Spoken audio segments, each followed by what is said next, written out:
ওম শান্তি 20 আগষ্ট 2021 বৰ্ষ প্ৰাতঃ মুৰলী বাবাৰ মহাবাক্য মৰমৰ সন্তানসকল পিতাৰ সোঁহাত স্বৰূপ হ'বলৈ হ'লে প্ৰতিটো কথাত সত্যনিষ্ঠ অৰ্থাৎ ৰাইটিয়াছ হোৱা সদায় শ্ৰেষ্ঠ কৰ্ম কৰা।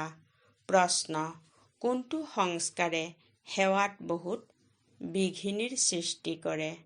উত্তৰ: ভাৱ স্বভাৱৰ কাৰণে পৰস্পৰ যি দ্বৈত মতৰ সংস্কাৰ গঢ় লৈ উঠে, সেই সংস্কাৰে সেৱাত বহুত বিঘিনিৰ সৃষ্টি কৰে।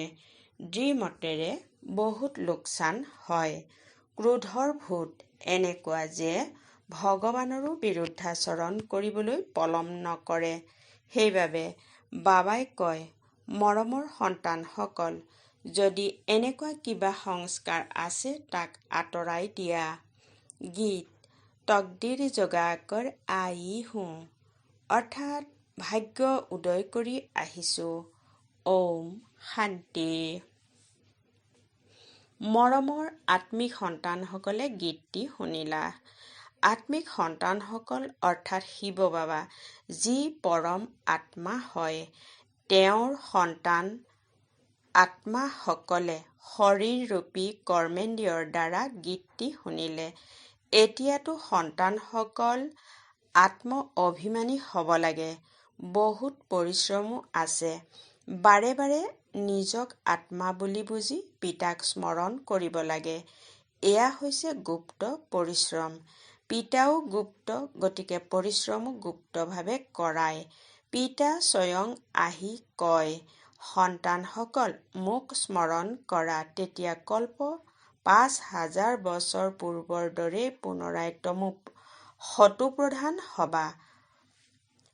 সন্তানসকলে বুজে আমিয়েই শত্ৰুপ্ৰধান আছিলোঁ, আকৌ আমিয়েই এতিয়া তমোপ্ৰধান হৈছোঁ। শত্ৰুপ্ৰধান নিশ্চয় হ'ব লাগে। গীততো কয়, ভাগ্য যি হেৰুৱাই পেলাইছা সেয়া পুনৰ পাবৰ কাৰণে পুৰুষাৰ্থ কৰাওঁতা এজনেই সৰ্বশক্তিমান পিতা, কিয়নো সকলোকে পাৱন কৰি তোলে, নহয় জানো? পিতাই সন্তানসকলক বুজায়, হে আত্মিক সন্তানসকল, এতিয়া ভাগ্য গঢ়িবলৈ আহিছা।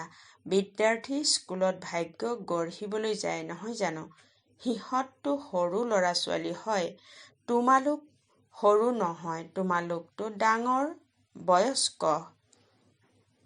ভাগ্য গঢ়ি আছা। অৱশ্যে হয়, কিছুমান বৃদ্ধও আছে।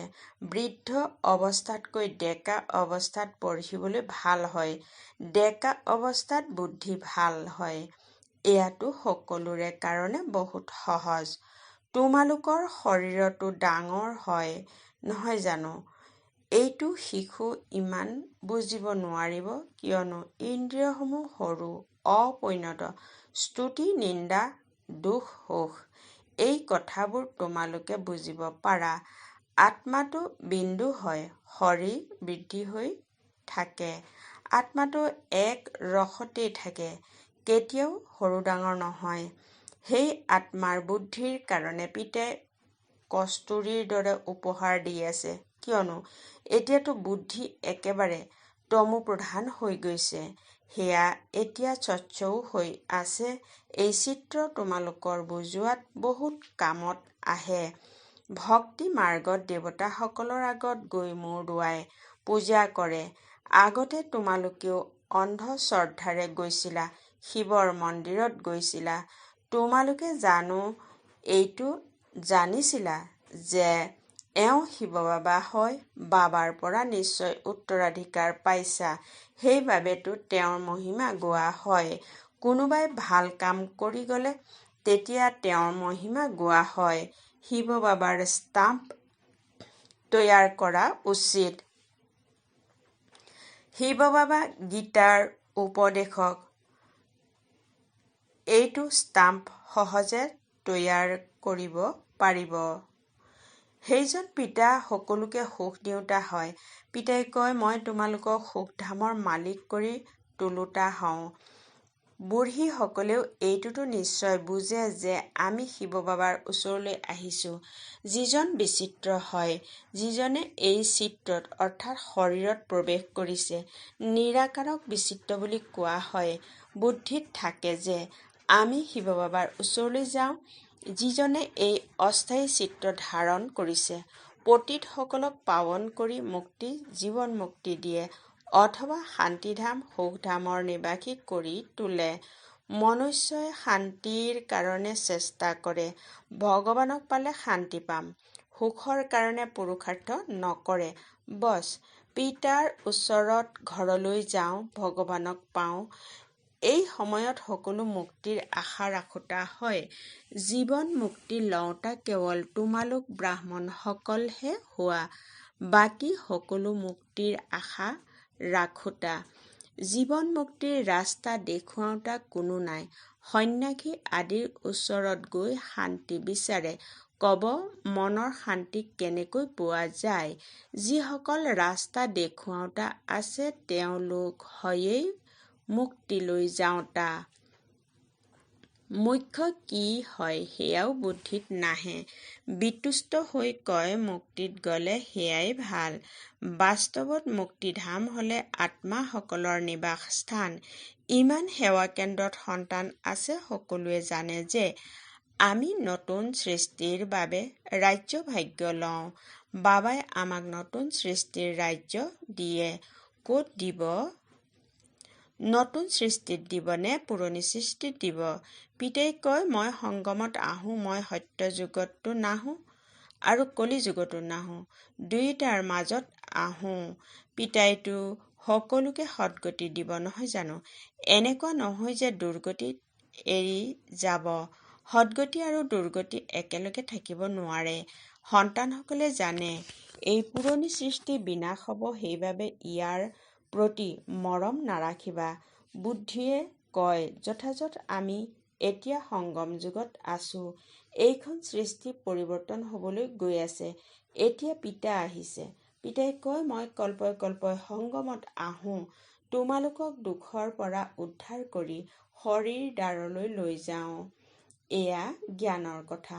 হৰিদ্বাৰ কৃষ্ণৰ দ্বাৰক অৰ্থাৎ কৃষ্ণপুৰীক কোৱা হয়। বাৰু তেওঁৰ কাৰণে আকৌ লক্ষণ ঝোলা লগাই দিছে। প্ৰথমতে হৰিদ্বাৰ আহিব, সত্যযুগক হৰিদ্বাৰ বুলি কোৱা হয়। তাৰ পাছত ৰাম লক্ষ্মণ আদি দেখুৱায়।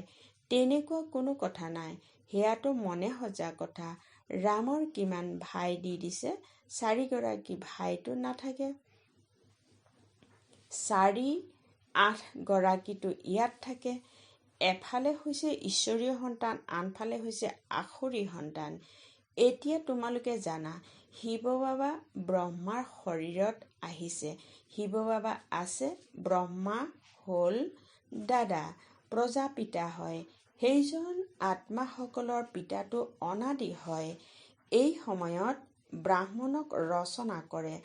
এনেকুৱা নহয় যে শিৱ বাবাই শালগ্ৰামক ৰচনা কৰে, নহয়। শালগ্ৰামটো অবিনাশী আছেই, কেৱল পিতাই আহি পবিত্ৰ কৰি তোলে। যেতিয়ালৈকে আত্মা পবিত্ৰ নহয় তেতিয়ালৈকে শৰীৰ কেনেকৈ পবিত্ৰ হ'ব পাৰে? আমি আত্মাসকল পবিত্ৰ আছিলোঁ, তেতিয়া শতুপ্ৰধান আছিলোঁ, এতিয়া অপবিত্ৰ তমোপ্ৰধান, আকৌ শতুপ্ৰধান কেনেকৈ হওঁ? এয়াতো সহজ বোধশক্তিৰ কথা। এই সময়ত তোমালোকৰ খাট পৰাৰ বাবে পতিত তমোপ্ৰধান হৈ গৈছা। এতিয়া পুনৰ শতুপ্ৰধান হ'ব লাগে। হিচাপ নিকাচ নিষ্পত্তি কৰি সকলো শান্তিধাম বা সুখধামত আহিব। আত্মাসকল নিৰাকাৰী ঘৰৰ পৰা কেনেকৈ আহে তাৰ স্মাৰকো খ্ৰীষ্টানসকলে বৃক্ষত বাল্ব লগাই পালন কৰে। তোমালোকে জানা যে এয়া সকলো ধৰ্মৰ ভিন্ন ভিন্ন শাখা। তাৰ পৰা আত্মাসকল কেনেকৈ ক্ৰমানুসৰি তললৈ আহে, এই জ্ঞান তোমালোকে পাইছা। আমাৰ অৰ্থাৎ আত্মাসকলৰ ঘৰ হৈছে শান্তিধাম, এতিয়া হৈছে সংগম। তাৰ পৰা সকলো আত্মা আহি যাব, আকৌ সকলো যাব। প্ৰলয়টো হ'বলগীয়া নাই। তোমালোকে জানা, আমি বাবাৰ পৰা ভাগ্য গঢ়িবলৈ পুনৰ স্বৰাজ্য ল'বলৈ আহিছোঁ। এয়া কোনো কেৱল কোৱাতে সীমিত নহয়, স্মৃতিৰেহে উত্তৰাধিকাৰ পাবা। পিতাই কয়, দেহ সহিত যি দেহৰ মিত্ৰ সম্বন্ধীয় আদি আছে, সকলোকে পাহৰি যোৱা। চিত্ৰ আৰু বিচিত্ৰ হয় নহয় জানো? বিচিত্ৰ বুলি তেওঁক কোৱা হয়, যাক দেখা পোৱা নাযায়। এয়া অতি সূক্ষ্ম কথা। আত্মা কিমান সূক্ষ্ম। আত্মাই বাৰে বাৰে ভূমিকা পালন কৰিবলগীয়া হয়। অন্য কাৰো বুদ্ধিত এনেধৰণৰ কথাবোৰ নাই। প্ৰথমতেতো এইটো বুদ্ধি বহুৱাব লাগে যে আমি আত্মা, তেওঁ আমাৰ পিতা, তেওঁকেই পতিত পাৱন সেই ভগৱান বুলি স্মৰণ কৰে। অন্য কোনো ঠাইলৈ যোৱাৰ দৰকাৰ নাই। গতিকে স্মৰণো এজনকে কৰিব লাগে নহয় জানো? ভগৱানক স্মৰণ কৰে, নিশ্চয় তেওঁৰ পৰা কিবা পাব। তেন্তে দুৱাৰে দুৱাৰে কিয় হাবাথুৰি খোৱা? ভগৱানটো পৰম ধামৰ পৰা আহিব লাগিব নহয় জানো? আমিতো যাব নোৱাৰো, কিয়নো পতিত হওঁ। পতিত তালৈ যাব নোৱাৰে। এতিয়া তোমালোক আচম্বিত হোৱা। ভক্তি মাৰ্গৰ ভূমিকা কেনেকুৱা আচৰিত। এজন ভগৱানকে স্মৰণ কৰে, হে ঈশ্বৰ, হে পৰমপিতা, গডফাদাৰ। যিহেতু তেওঁ এজনেই, তেন্তে আকৌ অন্যফালে কিয় হাবাথুৰি খোৱা? তেওঁ এজনেই ওপৰত থাকে, কিন্তু এয়া সকলোবোৰ নিৰ্ধাৰিত হৈ আছে। নাটক অনুসৰি ভক্তি কৰে বেহুদৰ অজ্ঞানতাৰে। এতিয়া তোমালোক আকৌ বেহুদৰ বুদ্ধিমান হোৱা। শ্ৰীমতত চলা সকলোৱে বুদ্ধিমান হয়। তেওঁলোক লুকাই থাকিব নোৱাৰে। তেওঁলোকে সদায় চেষ্টাচাৰী কামেই কৰিব। পিতাই কয়, মই দুখহৰ্তা সুখকৰ্তা হওঁ, গতিকে সন্তানসকলো কিমান অমায়িক হোৱা উচিত। পিতাৰ সোঁহাত হ'ব লাগে। এনেকুৱা সন্তানহে পিতাৰ প্ৰিয় হয়। সোঁহাত আছে নহয়? তোমালোকে জানা, বাওঁ হাতেৰে ইমান কাম কৰিব নোৱাৰে, কিয়নো সোঁহাত সত্যনিষ্ঠ কাম কৰে। সেইবাবে এই সোঁহাতহে শুভ কাৰ্যত লগায়। পূজা সদায় সোঁহাতেৰে কৰে। পিতাই কয়, প্ৰতিটো কথাত সত্যনিষ্ঠ হোৱা। পিতাক পাইছা, গতিকে আনন্দিত হোৱা উচিত। পিতাই কয়, মামেকম স্মৰণ কৰা, অৰ্থাৎ কেৱল মোক, অৰ্থাৎ পৰম পিতাক স্মৰণ কৰা। তেতিয়া অন্তিমৰ স্থিতি অনুসৰি গতি হৈ যাব। মত আৰু গত বা গতি কৰাৰ মত এটাই। গোৱাও হয়, ঈশ্বৰৰ গত মত ঈশ্বৰেহে জানে, তেওঁৱেই পতিত পাৱন। তেওঁলোকে জানে, মই মনুষ্যক পাৱন কৰি তুলি দুৰ্গতিৰ পৰা সৎগতিলৈ কেনেকৈ লৈ যাম। ভক্তি মাৰ্গত কিমান পৰিশ্ৰম কৰে, কিন্তু সৎগতি নহয়, একোৱে ফল নাপায়। সৎগতি কৰোঁতাটো একমাত্ৰ পিতাই হয়। ভক্তিত যিয়ে যি ভাৱনাৰে পূজা কৰে, তেওঁলোকক তাৰ ফল দিওঁতাজনো ময়েই হওঁ। সেয়াও নাটকত নিৰ্ধাৰিত হৈ আছে। তেওঁলোকেই নিজেই পাই যায় নিজৰ পুৰুষাৰ্থৰে।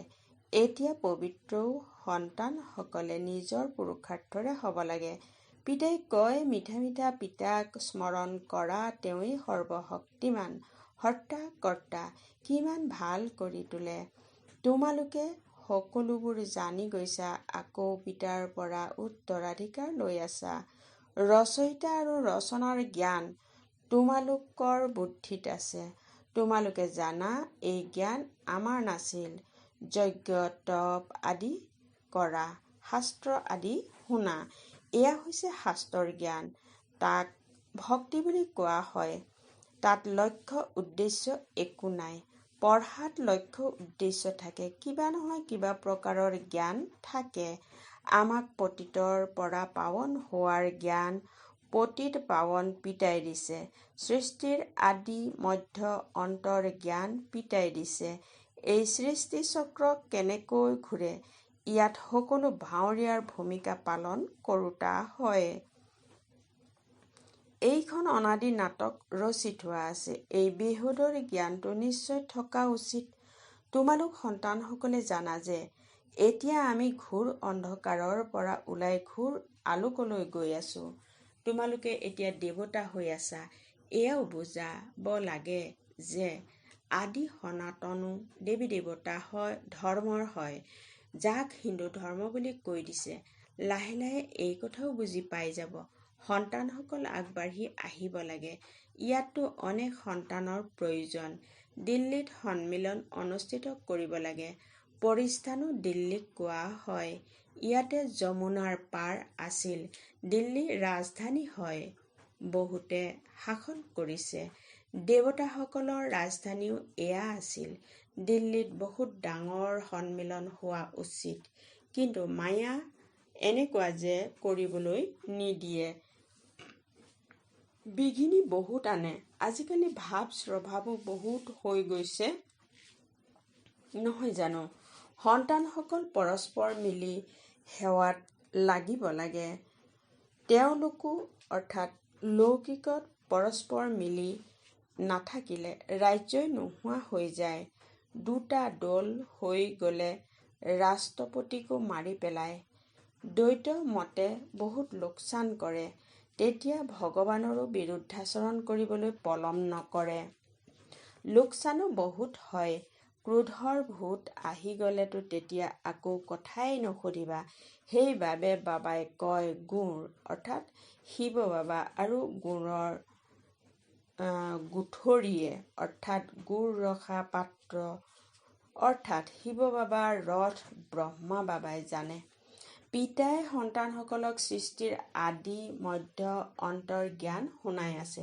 এতিয়া কোনোবাই ধাৰণ কৰে বা নকৰে সেয়া পুৰুষাৰ্থৰ ওপৰত নিৰ্ভৰ কৰে। এনেকুৱা নহয় যে বাবাই কাৰোবাৰ ওপৰত আশীৰ্বাদ বা কৃপা কৰিব। ইয়াত কৃপা আদি বিচৰাৰ কোনো কথা নাই। প্ৰেৰণাৰ দ্বাৰা যদি যোগ আৰু জ্ঞান শিকাবলগীয়া হয়, তেনেহলেতো পিতাই কয় মই এই লেতেৰা সৃষ্টিত আহোঁ কিয়? প্ৰেৰণা আশীৰ্বাদ এই সকলোবোৰ ভক্তি মাৰ্গৰ শব্দ। ইয়াত পুৰুষাৰ্থ কৰিবলগীয়া হয়। প্ৰেৰণাৰ কথা নাই। তোমালোকে একেলগে 3টা ইঞ্জিন পাইছা। তাততো পিতা বেলেগ শিক্ষক বেলেগ পোৱা, গুৰু অন্তিমত পায়। ইয়াততো এই 3ও গৰাকী একেলগে আছে। পিতাই কয় মই তোমালোকক পূজ্য কৰি তোলো, তোমালোক আকৌ পূজাৰী হৈ যাবাগৈ। বহুত যুক্তিৰে বুজাব লাগে। এনেকুৱা যাতে নহয় যে কোনোবা বেহুচ হৈ যাব অৰ্থাৎ সংজ্ঞাহীন হৈ যাব।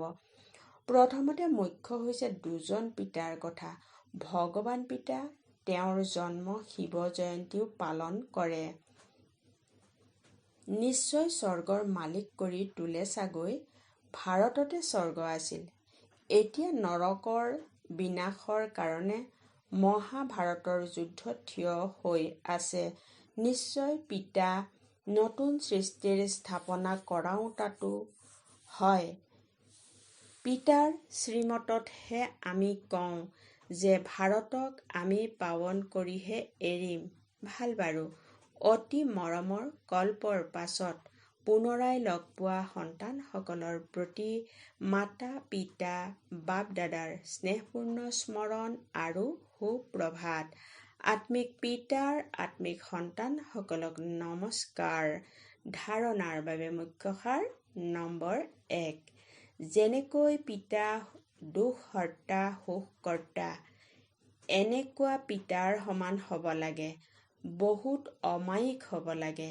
সদায় শুভ কাম কৰি সোঁহাত স্বৰূপ হৈ যাব লাগে। 2 নম্বৰ, কেতিয়াও দ্বিমত হ'ব নালাগে। ভাৱ স্বভাৱত আহি ইজনে সিজনৰ বিৰুদ্ধাচৰণ কৰিব নালাগে। ক্ৰোধৰ ভূত আঁতৰাই দিব লাগে। বৰদান, অভিযোগক স্মৃতিলৈ পৰিৱৰ্তন কৰোঁতা স্ৰোত আৰু নিৰন্তৰ যোগী হোৱা। বহলাই এনেদৰে কোৱা হৈছে সংগম যুগৰ বিশেষত্ব হ'ল এতিয়াই পুৰুষাৰ্থ, এতিয়াই প্ৰত্যক্ষ ফল, এতিয়াই স্মৃতিস্বৰূপ, এতিয়াই প্ৰাপ্তিৰ অনুভৱ।